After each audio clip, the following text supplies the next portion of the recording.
literally walking across the Iraqi border. I'm racing from England to the summit of Mount Everest, swimming, cycling, running, hiking and climbing, halfway across the planet to the top of the world.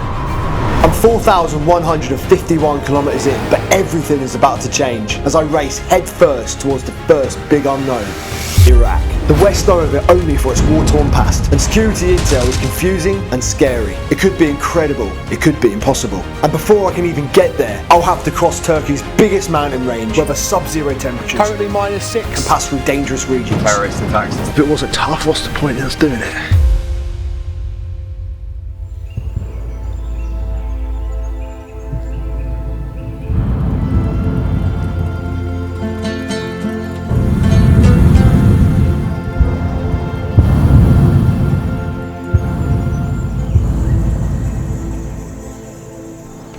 What do you think, Mitch? Piece of shit. Why was it important to go to Cappadocia? Because it was basically en route and it's one of the most beautiful places the entire 10,500 k. What's the point in doing this if you can't stop and enjoy the adventure right now and again? It makes it 10 times harder. Now to Back to work. Back to work. Back at it. The time for sightseeing was over, and it was back on a saddle to race towards the Iraqi border.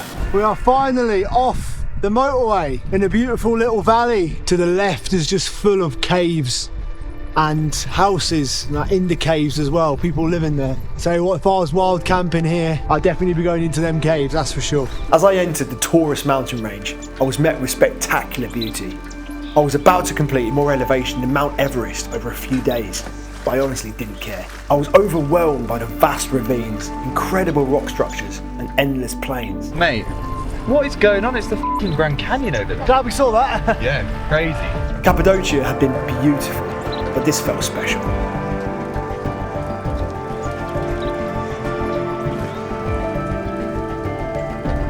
I had no idea that this place even existed, and to discover it was a privilege. Who f***ing knew Turkey was this beautiful?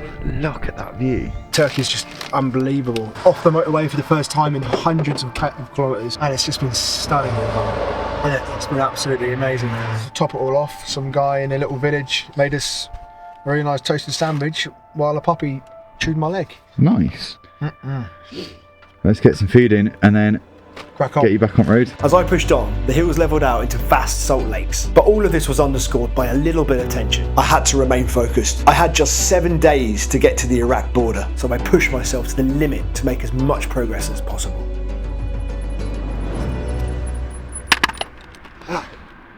I'm f***ed. But that was one of the most beautiful days cycling in my life. What a way to finish, man. Today's been quite amazing. Like, I'm absolutely f***ing shattered, but it was just beautiful. One of them moments you don't plan for, but gives you a boost you need. So good to finish on a high.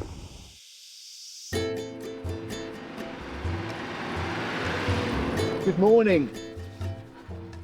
Seems like yesterday we were here. This is kind of the final push to Iraq now. This is the final stint to Iraq, yeah. Does it feel tough this morning? Yeah, a little bit. It's always tough. It's tough every f***ing day, mate. But that's why we're doing it, because if it wasn't tough, what's the point in us doing it? What are you putting on? Song-wise? You just said sunglasses. Oh, sunglasses, yeah. From who?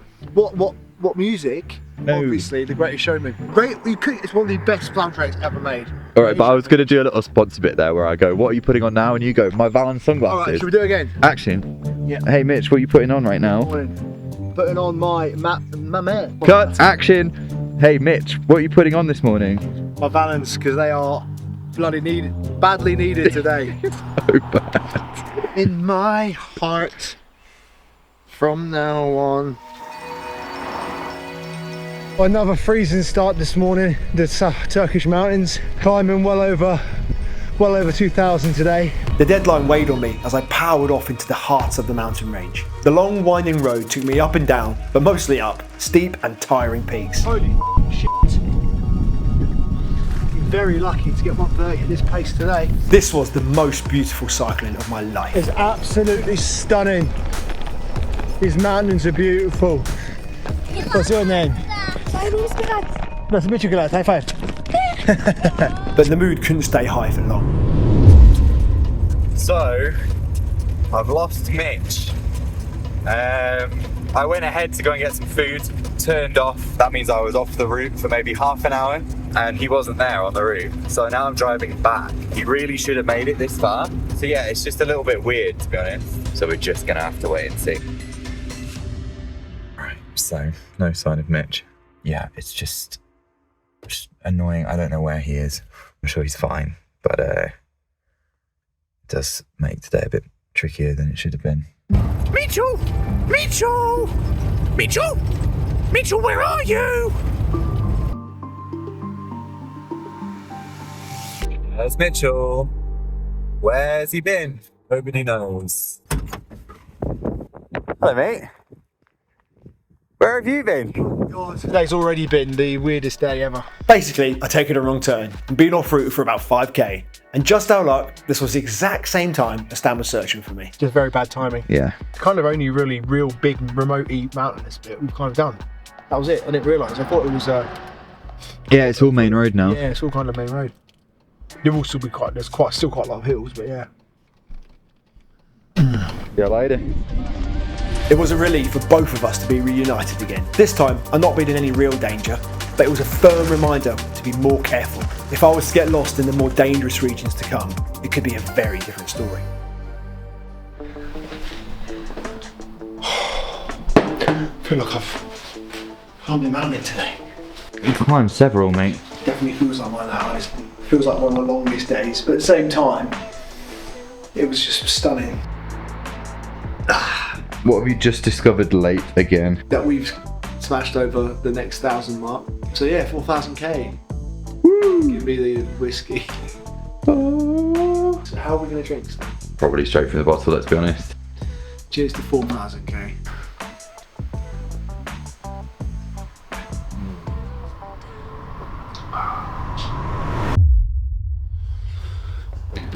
I feel like we're about to do a mukbang or something. Oh what? Never mind. Are we lower or higher than Ben Nevis right now? Pretty much exactly Ben Nevis. That explains why it's like -5. That would do it. I can't even operate the camera properly because my hands are already shivering. See you in a bit. Good luck. Hope it warms up soon. It didn't. It was violently cold this morning. Currently -6. I think we're at the highest point now. Hopefully it'll get a bit warmer than this as we go down. I had taken a diversion to avoid a motorway tunnel, which meant a lot more elevation, and with it, a lot more cold. What should have been 20 minutes was well over 2 hours, and by the end, I was already exhausted, couldn't feel my fingers, and I vomited all the calories out my body. It was about -7 for the first 2 hours, and for the first climb this morning. I threw up all of my breakfast spots. Things are warming up now. I'll keep pushing a bit further. It was a brutal start to the day, but well worth it to avoid the tunnel. Oh shit. I thought I'd be able to avoid the tunnels, but evidently not. These tunnels were dangerous. They were dark, narrow, with no hard shoulder. Speeding trucks passed just centimetres away, and I was barely visible. I passed through 8 in total, making the morning totally pointless. And by the end, my nerves were shot. But I made it through and began to hit some downhill. The mountains were nearly over. Back on the highway, I missed the mountains already. As I pushed towards the end of the day, the terrain flattened out, and I could finally see signs of progress towards the deserts of Iraq.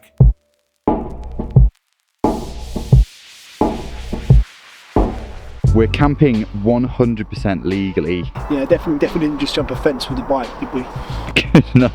Nice spot though. Yeah, it's beautiful. We're gonna have kebab pasta tonight. How do you feel about that? Kebab, pasta, Yeah. and a kettle shower. That's a dream. Yeah. It's nothing like camping in the woods. I feel like good camping food and mayonnaise.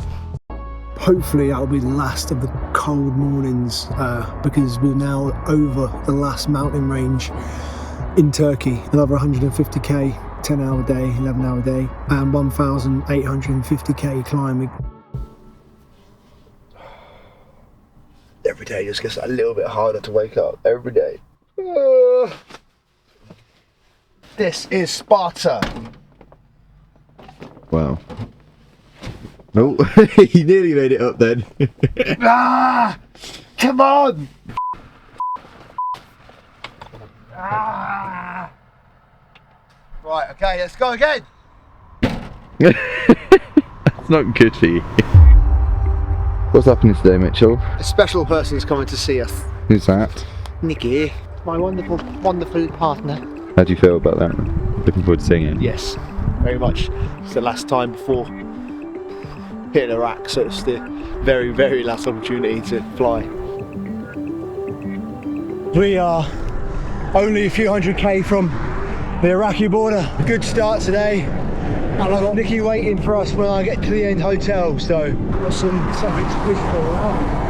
What gets me through is a mixture of stuff, and every single day it changes. One day it's picturing Dad next to me on a JCB, the next day it's picturing the end of the mission. The key is, for me, just keeping your brain flicking through all them channels that motivate you. The little things are the most important. Where I am, people, the places I go through, the landscape, compartmentalising it, breaking it down minute by minute, day by day, country by country. If you don't celebrate the little wins, you're in big trouble. Guys, it is a very, very special moment for me right now. I've just figured out that I've officially cycled further than I ever have in my life. America, the US was just over 4,500 k. Now about 4,600. Now I've got to keep this going for another 5,000-6,000 k. This little victory kept me pushing through the literal fire, but there's one motivator bigger than any other. A loved one.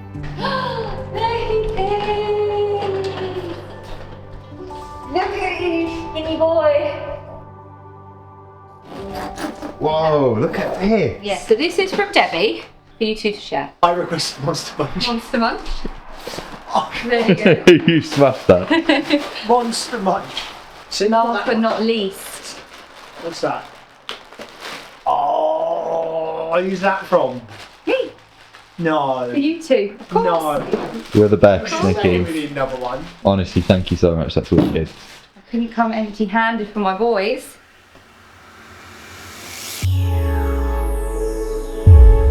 Last full day in Turkey. Mad. This will be the hardest country we've done. Well over Everest in one country is mad. So, Big challenge. make it to the town nearest town to the border tonight, and then we've got a couple of days of preparing for the border cross, and then we're into Iraq. We are.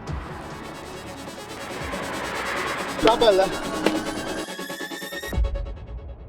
Dan, what's over there? Syria, Nikki. We're about 200 metres from the Syrian border. Over to my right. Following parallel the whole day until we get to the border between Turkey, Syria and Iraq. So theoretically, there's a bit of unrest around here, occasional terrorist attacks and stuff like that. But like most things, it's probably just really overblown nonsense from the UK government. And Mitch is somewhere along this road. It was a UK government red zone, allegedly very dangerous. Basically, the perfect date. Hello. What's the plan, Nikki? So I said to Mitch from the beginning, I was like, oh, you know, like if you do halfway, I'll do the next half. Day one, my 6k to Just everything. doing the whole Arabian Peninsula. Oh my god. Okay. Woo! Get out, she's off. My time in Turkey had been incredible, but brutally difficult, so it felt good to have Nikki by my side to see it off. This trip can be lonely, and having someone with me made it easier to appreciate everything. We were out here, actually doing the thing, over a third of the way to Everest, and for a moment, I forgot all my aches, pains, and fears about Iraq. I knew a lot of those fears would be overblown anyway, as proved by the only time I was attacked today, by this guy. Golden hour approaches. It's beautiful. Mountains are just appearing all around us near the border of Syria, Iraq, and Turkey. Gorgeous. I'm broken. I was like, oh yeah, this is alright. And it was alright until my glute just The most seized. minutest of hills. You're lapping this up, aren't you? It's just funny. Don't be rude. But do you know the reason why I think Mitch is so loving this so much is because when you got to 25k and said I'm fine, he was a bit worried. Yeah, he was like, oh. Joan, I didn't care. no. I didn't care. Yeah, right. It was really hard. And I only did half a day. Only half a day. I just can't even imagine. Like, I'm absolutely broken. Morning, folks. Good morning. We're attempting to organise some Mitch. Why are we doing this, Mitch? We need to travel as light as possible for Iraq because Ms. Trunchbull cannot be taken into Iraq, guys. She's having to be left in Turkey. Yeah, we're literally walking across the Iraqi border. So, yeah, we can't have too much. Bearing in mind I've got 2 bikes as well. How would you describe your organisational skills? 0 out of 10. Yeah. Nikki, welcome to the team.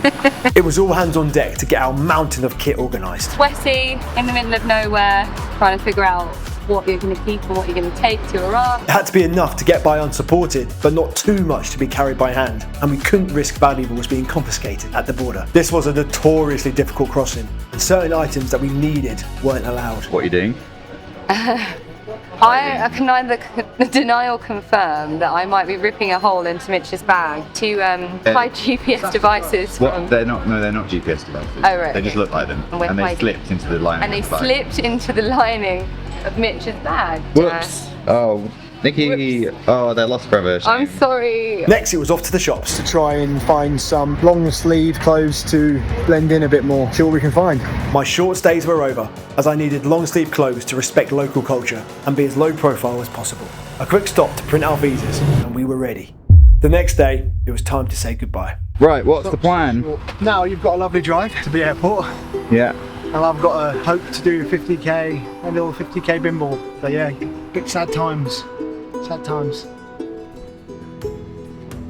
Wish I was coming along on the adventure. Yeah, me too. Me too. Me too. And so we split up, Stan and Nikki heading to Batman Airport, Dinner, etc. and me riding the final few kilometres to the border. Then we cross into Iraq tomorrow. And finally we were there. Turkey was done. This is the final resting place of Mr. Trunchbull. Thank you for your service, Mr. Trunchbull. We are all very upset actually that we can't take you into Iraq because of, well, no real reason. Import-export reasons. Cheers, Mr. Trunchbull. Cheers, Mr. Trunchbull. We love you. Mwah. Right, let's get all our shit loaded and let's get to Iraq. The trip so far had been tough, but we'd known what to expect. This was a totally different game. We had heard rumours from all sorts of security professionals about terrorism, hostility and extremism, and the general fear surrounding this place in the West was palpable. Like in Turkey, this could all be totally wrong, but it didn't matter. Either way, we were going. The true adventure has only just begun.